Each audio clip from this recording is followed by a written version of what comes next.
What's up, guys? Welcome back to another video. This one is going to be slightly shorter, but since I had recently posted a video about the top 16 books of the 109 books I've read so far this year, I thought it might be fun to do a video of my least favorite books as well.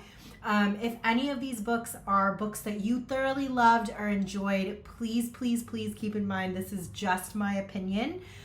It does not in any way, shape, or form take away from the accomplishment these authors have under their belt of writing these books and getting them published. Creating any story is such a wonderful, wonderful thing, and I have nothing but the utmost respect for all these authors. In fact, one of the authors that wrote a book that I did not like so far this year actually happens to be one of my favorite authors of all time too, which is probably why it was a dislike, because normally I love her writing and I think I just wasn't expecting what I got from this story, so it didn't quite hit home for me.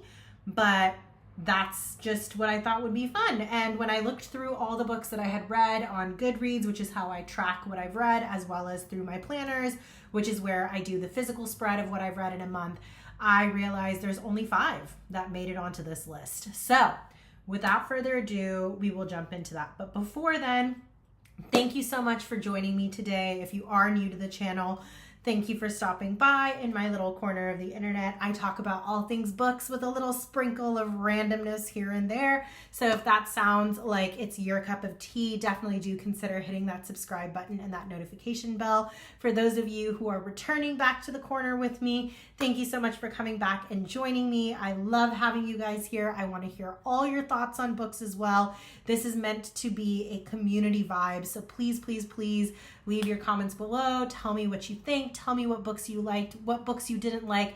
If one of these books really spoke to you, tell me why. Maybe you'll change my mind. I had that actual experience happen before with a book that I read. There's a book called My Murder, which I read for book club, I believe last year. And I started off completely convinced I hated that book.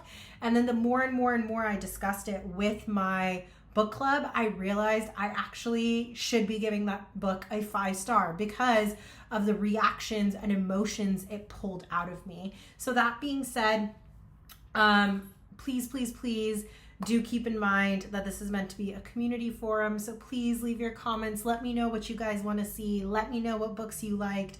And I look forward to hearing more from each of you.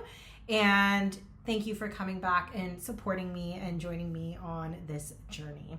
That being said, let's jump into the books. So the first book I actually don't have a physical copy of, and it might come as a surprise because I have literally been raving about this author.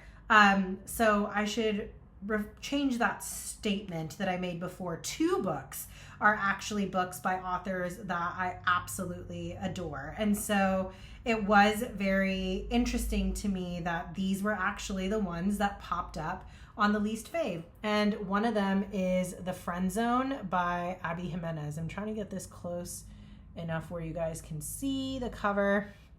I thought this book was disappointing. And the reason I found this book disappointing is because I really struggled with the reasons as to why the relationship was struggling, and it was sheerly miscommunication. But the level of miscommunication drove me nuts.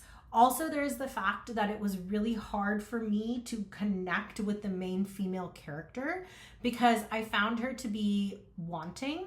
If that makes any sense, I felt like she lacked a certain level of maturity, which really frustrated me. I do not want to take away from her journey or her experiences, and I completely appreciate that she is trying to get her new business up and running, and she's doing all these fun things for pets and creating custom designs for pet owners, and it's very cool what she's doing. And I think her loyalty to her friends was beautiful, but her ex and their relationship, her relationship with her new love interest, the level of frustration she has for him without completely explaining why she's upset when she's going through something so large. Like, I understand why it would have been hard for her to open up to him, but at the same time, I was really just frustrated by her character. That being said, I also can't excuse the main male character. I didn't like the fact that he came off preachy sometimes when he was talking about the need to have a boatload of children and how it has to be your genetic children and blah, blah, blah, blah, blah. Like, it felt very alpha male, like overpowering. I didn't care for that. I also feel like the banter between the two of them felt more like friendly than romantic to me. So that was really difficult for me to plug into. Just in general, not my favorite book. That being said, I do think Abby Jimenez is a wonderful author. I absolutely love her. Her Part of Your World series is one of my absolute favorite books of all time. I love those 3 books. I gave them all 5 stars. They're amazing.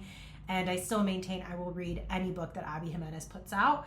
And it's not to say that this book was awful. It just happened to rate a 2 when I had actually had enough time to fully digest this book and put my ratings in. It did rank as one of the lowest ratings thus far of the 109 books that I've read. The other thing that I will say is I did not expect this next book to make it on this list. I really did not see that coming. This author is one of my favorite authors of all time. Her young adult books, my heart, guys, my heart. I freaking love her young adult books. They've all been 5 stars, all 3 of them, and I'm so excited for the 4th book coming out in November.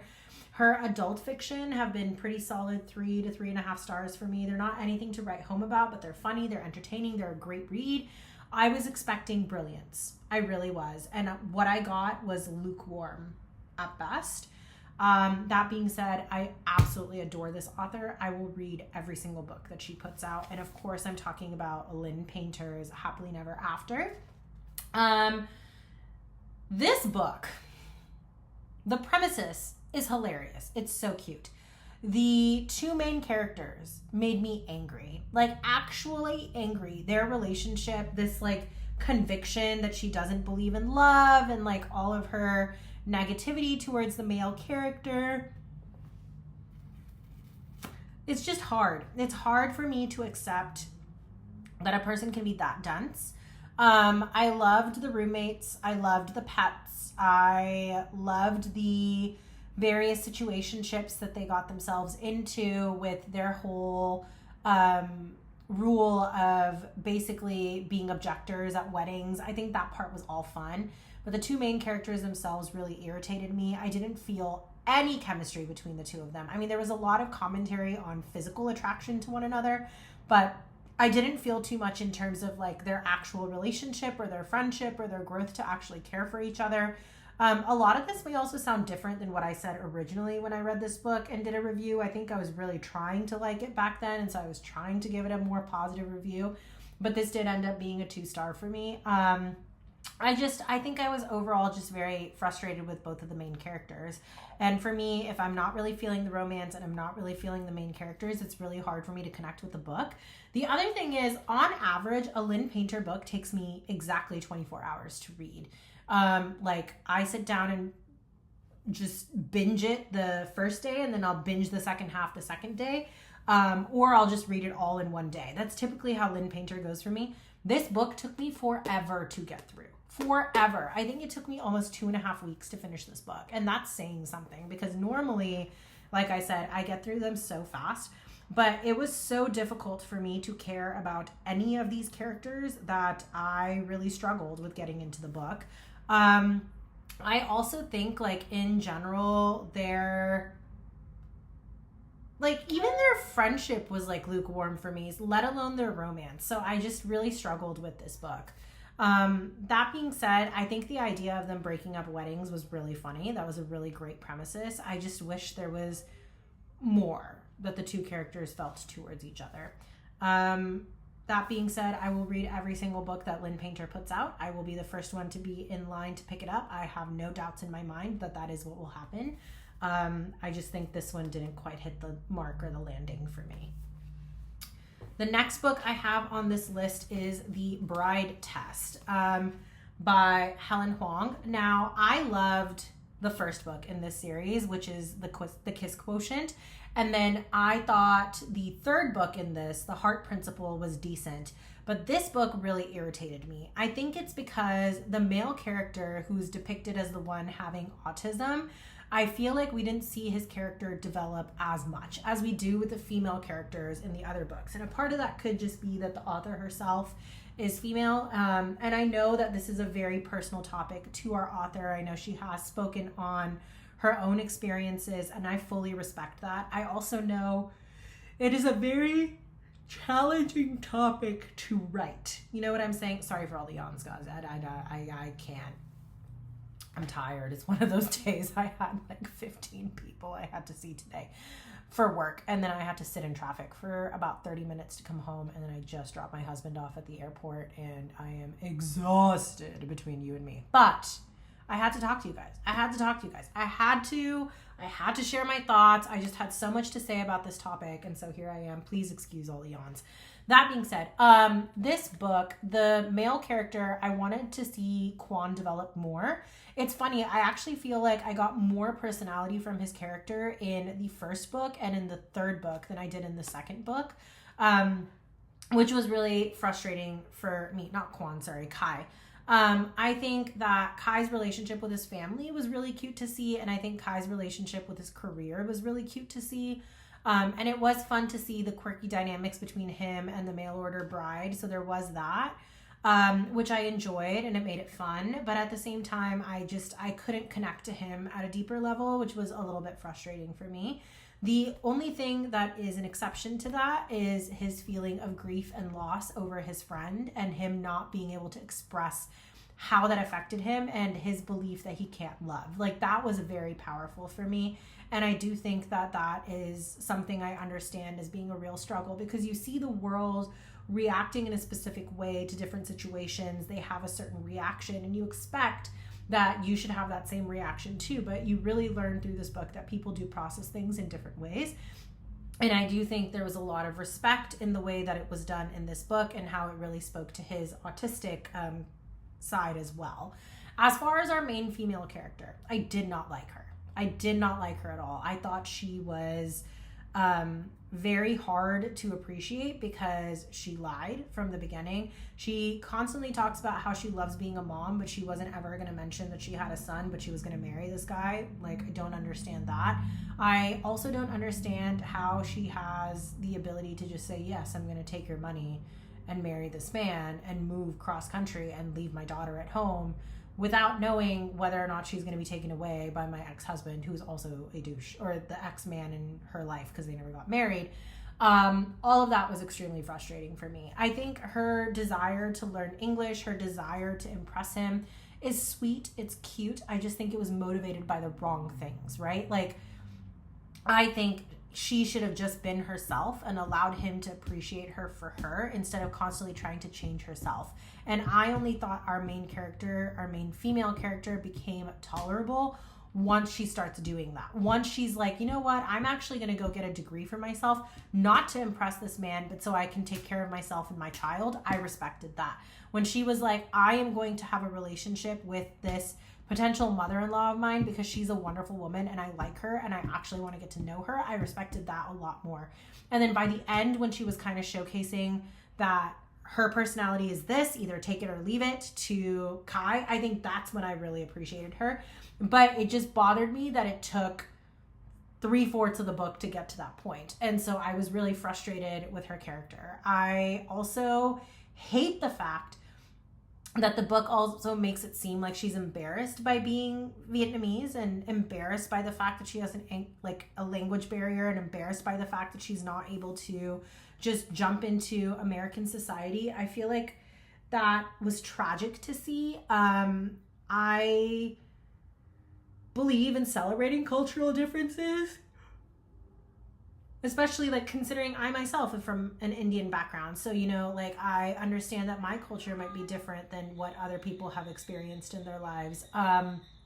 And I find it very, very, very heartbreaking and very, very sad when people feel embarrassed by their background because they feel this need to fit into a community. I do understand why the character was written that way. I think I just would have preferred to see a more strong, independent, like intelligent woman, which is what I got from the first two books. The first two books, like, yeah, they had their vulnerability and they had their difficulty with, you know, their relationships and how they approached emotional situations. But at the same time, they very much were strong women. And she, by all means of the word, did not come off as a strong character to me. And that's what bothered me. Like, as a single mom who's been through so much, who started off so strong, the fact that she turns into this jellyfish, spineless character for this man really bothered me. Again, this is just my opinion. I do love Kai. I love Kai's character, and I did have a lot more respect for the female character by the end of the book when she grows out of that fear and she starts embracing herself and who she is and her background and really starts standing up for herself. I was just frustrated by how long it took in the book for her to get to that point. Which leads me to my next book, which is The Thousand Doors of January. The 10,000 Doors of January, I had the exact same problem. January's character, I think, could have been a lot stronger. I think she comes off as very meek. I think she comes off as very weak, especially for someone who's so powerful and has so much magic to her. You know what I mean? Like, that really frustrated me. I also loved the slow burn romance in this book. I just didn't like how slow burn it was. Like, it took forever for us to get the romance. I just think that, you know, January could have been a lot stronger of a character, and I just think that it was disappointing to see that she was depicted as being so weak for so long. I do think the villain in the book was very scary to see. I do think that there was a lot of damage done to her psyche by the idea that her father didn't love her and that she had to impress Mr. Locke, and like now there's this like possible vampire who's chasing after her. Like, very, very strong male characters that I could see why you would be intimidated and scared. I just wished we saw her showing a little bit more backbone. Like, it really bothered me that she did not want to showcase her strengths or really come into her sense of self. And I felt like while she grew a little bit throughout the book, I didn't see a lot of that. And I think it was also hard to see her having that personality when her mom and her dad have such strong personalities in the book, and they've been so independent and so fiercely chasing each other for love. Like, that was very interesting to see compared to how their daughter turned out. And I think a part of that is abandonment issues, which brings me to the next thing that I didn't like about the book. I hated the father. I hated him. I think it's super messed up that you're just taking money and collecting all of these like valuable pieces of magic and this history of all these great societies and these doors, and you're just allowing them to be taken over by a tyrant and allowing civilizations of people to be like completely cut out of history or destroyed because you're trying to find the mother of your child that you can't even bother caring for. Like, I'm sorry. That really made me angry. Like, I was like, how dare you? I have no respect for that male character. And on top of that, I was like, how dare you behave that way when the woman you're searching for would fillet you if she knew what you were doing? Like, she was such a powerful female character. And so it was just very disappointing to see how weak sauce a lot of the characters were in this book. And this may be a theme for me. Maybe I've just read too much ACOTAR, and I've read too many of these romanticides where I'm seeing these super strong female characters that when I read some of these other books that are more contemporary fiction or like modern romance, I'm just like, okay, like, why do I like you? What do you have to offer? How are you inspiring me? You know what I mean? But I do think at the end of the day, for these books to even elicit this type of reaction from me, the author clearly wrote something right, because I did have strong reactions to the books. They just weren't necessarily positive reactions to the books. So that's the 10,000 Doors of January. As far as The Last Party goes, this is the final book on my list of least favorite. I just couldn't get into it. For it to be a thriller murder mystery, I feel like I want to get a certain feeling from a book. I want to feel engaged. I want to know what happened. I want to care about the characters. I want to hate them enough to want to know what happened or why something bad happened to them. This book was torture to get through. I started off reading this book so excited to read it, and then I got about 20% into the book and I was so disinterested that I had to put it on audiobook to even get through this book. And then once I put it on audiobook, I still took a week to finish this book because it was that slow and that boring to me. I personally feel like the dichotomy of like the townspeople versus the rich foreigners was like a great setting. You could have done so much with that, but I just could not care less. And then when I saw how badly the town like characters were acting as well, like I couldn't really root for them either. I was like, so something terrible happens and your way of dealing with that is to basically turn into trash yourselves. And I'm like, that seems very illogical and unnecessary and quite frankly disappointing. So I'm like, if I don't like the evil people and I don't like the good people, then who do I vote for in this series? And then to find out that our detectives also have background stories that also make them a little bit weak sauce is frustrating for me. I did not care for the fact that, you know, the main character is holding on to so much like information that could have actually led to finding the murderer more quickly. I do like the twist at the end. I do like who actually did the murder. I think that was very fun to read, and I fully understand why that character did what they did and who they were trying to protect and all that kind of stuff. Like I fully appreciate that. I just think in general that this book just made me angry. I did not find a single redeeming character in this entire book except for the murderer. Which was disappointing. So I think the fact that it took me that as long as it did to read the thriller, and the fact that it didn't give me the feeling that I wanted it to give me, that excitement to read, that interest, that kind of like, oh yes, I get to bite my teeth into a good thriller, it just didn't do it for me. That being said, none of these books are awful. I gave all of these books like right around 2 stars, like, you know, maybe some of them are like 1.8, but none of them are tragic, none of them are unreadable. None of them are so awful that I'm gonna like get rid of them from my shelf. Like who knows, maybe if I visit them at a different time in my life when I'm in the right mental space for them, I'll enjoy them even more.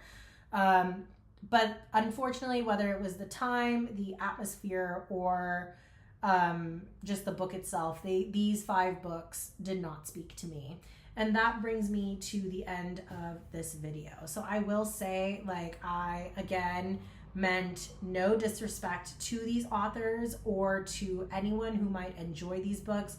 I think like as readers, we are constantly changing, constantly growing. Our interests change, they wax and they wane. Like you go through different seasons of your reading journey. I just feel like at this current point in my reading journey, these books were not for me. And I just thought it would be a fun antithesis video to my top 16, which is why I filmed this. If any of these books are your favorites, let me know why. Maybe you'll change my mind. Maybe I'll reread it and experience it in a different way. If you also felt like these books were slow for you, let me know so I know I'm not the only one. And if you haven't read them yet, and in any way, shape, or form, if this inspired you to read them, then I support that completely. Like, I think you should. Let me know what you think. And if I made you think maybe I should donate these books, then that's totally fine too. If you have them on your bookshelf and you're just like, they're not quite for me. I think reading should be fun and enjoyable, and we all read in different ways, and something I love might be something you guys don't care for, or something you guys love might be something that I don't care for, or maybe we all love the same things, who knows? But all I know is that reading is such a wonderful way to experience new worlds and new energies, and while these books didn't do it for me right now, I don't in any way, shape, or form think that that is true for every book put out by these authors. It's not to say that I won't read them again, and it's not to say that in a different season that may change. But I hope you guys enjoyed this video of going through what my least favorite books so far of the 109 books that I've read for this year were. Please leave your comments below. And if this was something that you enjoy, definitely consider hitting that subscribe button and that notification bell, because I would love to have you back to talk all things books. Once again, thank you for joining me in JB's Corner today. And for those who are returning, thank you so much for your support. Thank you so much for joining me today. Thank you so much for just listening to me babble about books that I absolutely did not care for this year. I absolutely love being able to share this bookish love energy with you guys, and can't wait to share even more bookish content with you in the future. Until next time, I'll catch you guys later. Bye, guys.